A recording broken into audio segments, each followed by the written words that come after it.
Aray ko. Ah, Oh naku. no! Para nakagat ako ng ahas. Naku, apo.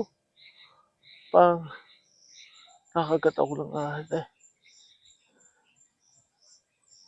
O, ang una diyan, huwag kayong kakabahan. Pag kayo nakagat ng ahas, huwag na huwag kayong kakabahan. Ang gagawin lang ninyo ay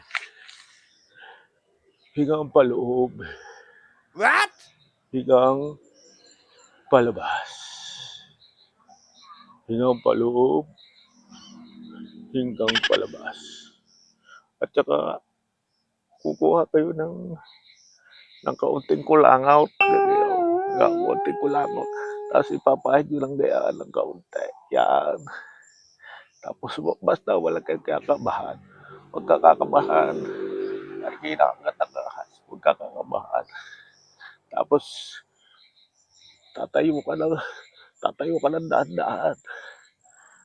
Tatayo ka para makapunta ka sa ospital. Tatayo ka ng dahan-dahan. Ganyan. Yan. Yan. Yan.